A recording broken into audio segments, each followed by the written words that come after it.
નમસ્કાર, સીતારામ, બધાને જય શ્રી કૃષ્ણ।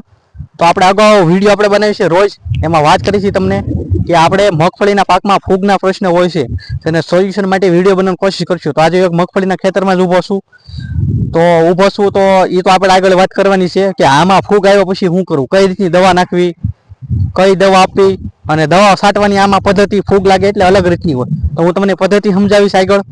આમાં તમે આમ સ્પ્રે થી દવા છાંટો તો એ રીતે ન છટાય, તો હું તમને આગળ એ પણ સમજાવીશ કઈ રીતે દવા નખાઈ। તો બધા ખેડૂત મિત્રો ખાસ નંબર વિનંતી છે, આપણી જય કિસાન ઓફિશિયલ યુટ્યુબ ચેનલ છે, સબસ્ક્રાઇબ કરવાનું બાકી હોય તો સબસ્ક્રાઇબ કરી દો, જેથી લઈને હું રોજ કોઈ પણ નવા વિડીયો બનાવું તેની માહિતી તમારા સુધી પહોંચતી રહે। કોઈ પણ ખેડૂત મિત્રો હોય કે કોઈ પણ હોય આપણો વિડીયો જોતા હોય એને શાકભાજીના આપણો વિડીયો જોતો હોય સવારનો, તો આપણે જય કિસાન એન 99 ઉપર આવશે। બે ચેનલ ઉપર આપણા વિડીયો આવતા પણ અત્યારે આપણે રેગ્યુલર નથી આવતા। એનું કારણ છે કે આપણે બે ચેનલમાં અલગ અલગ વિડીયો દઈએ છીએ। વરસાદ અને કોઈ ખેતીની માહિતી હોય આપણી જય કિસાન ઓફિશિયલ ઉપર, શાકભાજીની માહિતી છે આપણી જય કિસાન એન 99 ઉપર। તો કોઈ પણ ખેડૂત મિત્રો વિડિયો 3 દિવસ આપણે જય કિસાન ઓફિશિયલ શાકભાજીનો વિડીયો નથી આવ્યો, તો શાકભાજીનો વિડીયો તમારે જોવો હોય તો જય કિસાન એન 99 ચેનલને સર્ચ કરીને ગોતી શકો છો આપણી યુટ્યુબ ચેનલમાં। બીજી વળી એમાં મારો ફોટો આવશે, આમાં તમને ખેડૂતનો લોગો મળશે આ રીતનો। તો હવે આગળ આપણે વાત કરી તો વાતાવરણ બંધાય છે, વરસાદ આવતો નથી, મેઇન ટોપિક એ છે। અને જે રીતે મતલબ હવામાન વિભાગ વાળા આગાહી કરી છે કે વરસાદ એટલો આમ તૂટી પડશે, આમ તૂટી પડશે, અને મારું તો તમને ખાસ નંબર વિનંતી છે બધાને કે જેટલા હવામાન વાળાને તમે વિડીયો તો કોમેન્ટમાં લખો કે તમે આમ કહેશો કે 24 કલાકમાં આ જગ્યાએ એટલું વાદળું બંધાઈ જાય, આનું આમ બંધાઈ જાય, કાંઈ બંધાતું નથી। વિડીયો જોતા હોય તો કોમેન્ટ લખીને લખો। હું રોજ કહું છું, તમે મને તો કોમેન્ટ નહીં લખતા, પણ જે તમે ખોટી રીતે તમને અફવા ફેલાવે છે એને તો તમે કંઈક પૂછી શકો ને। તમે ઘણાના વિડીયો જોતો છે, આપણે કોઈ નામ લેતા નથી કેમ કે એને તમે બધાને એના ચાહકો છો, મારા ચાહકો નથી। ને હું કહું તો તમને સારું ન લાગે કેમ કે તમે રોજ વિડીયો જોતા છો।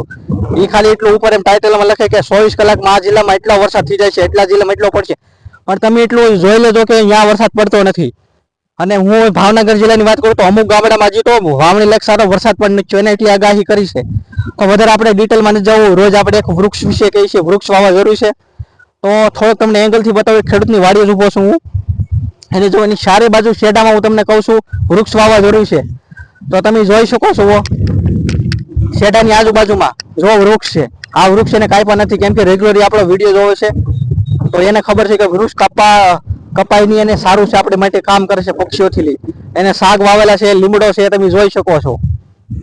તો આવા ખેડૂતો હોય તો ખાસ નમ્ર વિનંતી, વૃક્ષ તમારી શેડાની આજુબાજુ હોય તો કાપતાની લાકડાની લાલચમાં વૃક્ષ બહુ જરૂર છે આવનારા સમય માટે, આવતા ઉનાળામાં એટલી બધી લૂ ન પડે, આપણે ઘણી વખત કહીએ છીએ એટલા માટે।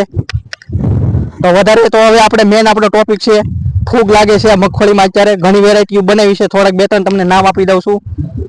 કોકે 32 નંબર કરી છે, કોઈ 45 કરી, પણ વધારે અત્યારે મેન રિયાલિટી મારા અનુમાન પ્રમાણે જો ફિલ્ડમાં કામ કરશું આધારે થોડુંક એવું લાગે છે આપણે 20 નંબર 22 નંબર હોય છે એમાં ફૂગ વધારે લાગે, થોડીક મીઠી જાત આવે છે, તો આ રીતની ફૂગ લાગે છે, જોઈ શકો છો। અને અહીં હું તમને લાઈવ છોડવા ઉપર લાગે છે એ પણ બતાવો। અહીંયા અહીં જોઈ શકો છો તમે, જો આ છોડવો છે લસાઈ ગયો છે, હવે અહીં તમે જોશો એટલે તરત જોવા અહીંયા કાળું પડી ગયું છે। તો હવે આગળ વાત કરી તો આને દવા કઈ રીતે દેવી। જો આમાં કોઈ તમે સ્પ્રે થી મતલબ ઈળની એવી દવા છાંટતા હોય તો એ રીતે આમાં ન હાલે, આમાં તમારે છે ને આ મતલબ સીધી હોય આ રીતની, તો આમાં ડ્રેસિંગ કરવું પડે, આ અહીંયા થળિયે દવા પડી જોઈએ તો આમાં કામ કરે, તો એ રીતની દવા નાખો તો જ આમાં કામ કરે, તો એની ખાસ નોંધ લેવી।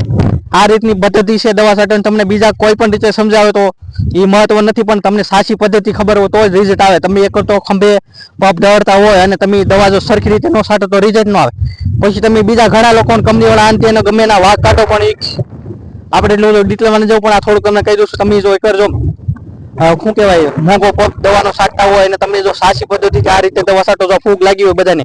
અત્યારે જનરલી બધાને પ્રશ્ન છે, ન આવી હોય એ છતાં પણ પોતપોતાના ખેતરમાં 1 થી 7 સવાર આટો મારવાનું રાખો એટલે તમને ખબર પડી જશે આ રીતની ફૂગ લાગી હોય। ફરીથી બતાવી દઉં છું, તો આમાં ડ્રેસિંગ કરવું પડે, કોઈ પણ દવા તમે લાવો અને ડ્રેસિંગ જ કરવું પડે, મતલબ આ વીઘે મારા અંદાજે 5 થી 6 પંપનું છાંટવા પડે, અને તમે સ્પ્રે થી કરતા હોય તો 2 થી 3 પંપ નાખો વીઘે, તો આમાં 6 પંપ તમારે મેક્સિમમ જેમ બને થળીએ, મતલબ આ થળિયું છે તો અહીંયા દવા પડવી જોઈએ, અહીંયા છે એ રીતે પડવી જોઈએ, એનું ખાસ નોંધ લેવી। તો આવી માહિતી તમને કોઈ આવી પહેલા આપી હોય તો મને કહેજો, અને છતાં મેં આ કંઈક અલગ કર્યું છે, તમને સારું લાગ્યું હોય તો કોમેન્ટમાં લખજો કે નહીં તમારી માહિતી સારી લાગી છે। હવે વધારે તો આપણામાં કહેતા નથી. મેન ટોપિક આપણું છે વૃક્ષ ઉપર આવી છે આગળ. હવે અહીંયા આગળ મેં તમને વિડીયો બતાવ્યું, ખેડૂતોએ વૃક્ષ વાવ્યા છે ફ્રીમાં. કેટલી જગ્યાએ ભાવનગર જિલ્લામાં વૃક્ષ મળે છે, મણાર છે, માયધાર છે, તળાજા વિસ્તારમાં. તમને નામ આપી દઉં તો તમારી વાડીએ જમરૂખટી વાવો, દાડમડી વાવો, કોઈ પણ વસ્તુ વાવો, એ વાવશો તો આપણે આ ફૂગનો પ્રશ્ન રહ્યો. પછી આમાં ઘણી સમય થાય તો ઈળના ફૂદા આવશે. જો પક્ષીઓની સંખ્યા વધારે હોય, અમુક પક્ષીઓ આ ઈળના ફૂદા પણ ખાઈ જાય છે. તો તમે વૃક્ષ આવશો તો તમારા કેટલા ફાયદા છે તમને થોડુંક ટૂંકમાં કહી દઉં છું. જો વૃક્ષ આવશે તો ઉનાળામાં ગરમી ઓછી પડશે, ઉનાળામાં ગરમી ઓછી પડશે તો આપણું લાઇટ બિલ ઓછું આવશે. આ તમને કોઈ નહીં કહે. અને પછી તમારે વધારે એવું હોય કે વૃક્ષ વાવવા નથી તો એસી લઈ શકો છો, 50 થી 60,000 એસી લો, પછી એનું બિલ ભરો. અને એસી માંથી તમે દર વર્ષે એટલા વૃક્ષ કઈ ભરશો તો કઈ તમે મતલબ એસી માં પણ રહી નથી શકવાના. એ તમે ખાસ નોંધ લેજો. મેં તમને કાલે એક ઉદાહરણ આપ્યું છું કે એક જિલ્લો છે એમાં ખાલી એક જ તાલુકામાં ગયા વર્ષે આજે આપણે હમણાં ઉનાળો જો તાજો, આ તમને એપ્રિલ થી માર્ચ મહિનાની વાત કરું છું, એપ્રિલ માર્ચ અને મે, 1 લાખ એસી લઈ ગયા. 1 લાખ એટલે 1 લાખ ઘર. હવે 1 લાખ માંથી 1 લાખ ઘર એટલે એક ઘરમાં આપણે 2 થી 3 સભ્ય ગણીએ તો મતલબમાં આપણે 2 થી 3 લાખ જણા છે. હવે એ લોકો એટલું વિચારે 3 લાખ લોકો મતલબ ઘરમાં રહેતા હોય એમ વિચારે કે આપણે 1 લાખ વૃક્ષનું વાવેતર કરશું તો આવતા વર્ષે એટલે એસી ની પણ ઉપયોગ ઓછો કરવો પડશે. તો એ ખાસ વિચારો, એટલું તમારા મગજમાં જેટલું ઓછો વિચારશો એટલે ખર્ચ આવતા સમયમાં વચ્ચે. પછી અત્યારે જે આપણે મતલબ ચોમાસાની વાત જોઈ રહ્યા છે કે વાદળા અત્યારે બંધાય છે પણ વરસાદ આવતો નથી. જેવો વરસાદ આવવો જોઈએ તો એ આવતો નથી. આવવાનું કારણ શું છે? જે વાતાવરણને અમુક વસ્તુ જરૂરી છે એ વસ્તુનું આપણે શું કહેવાય કુદરતી ઘટકો કે પરિબળો આપણે જોઈએ પર્યાવરણ બચાવવા માટે. અત્યારે તમે જોશો તો નરેન્દ્ર મોદી પણ કહી રહ્યો છે કે વૃક્ષ વાવવું જરૂરી છે. વૈજ્ઞાનિકો પણ અત્યારે મતલબમાં એટલો બધો મગજ એનો એમ થઈ ગયું છે કે વૃક્ષ વાવવા જરૂરી છે. એ પણ એમ કહે છે. તો પર્યાવરણ વાળા મતલબમાં એ પણ બધા જાગૃત થઈ ગયા છે. વૈજ્ઞાનિકો પણ કહે છે વૃક્ષ વાવવું જરૂરી છે. તો ખાસ બધા ખેડૂતો રોજ આપણા વિડીયો જોવો છે અને બીજા શાકભાજી વાળા તો રોજ આપણો વિડીયો જોવો છે. મતલબ ઘરગથ્થુ શાકભાજી ખરીદી કરવા જતા હોય તો એને પણ જાગવાની જરૂર છે.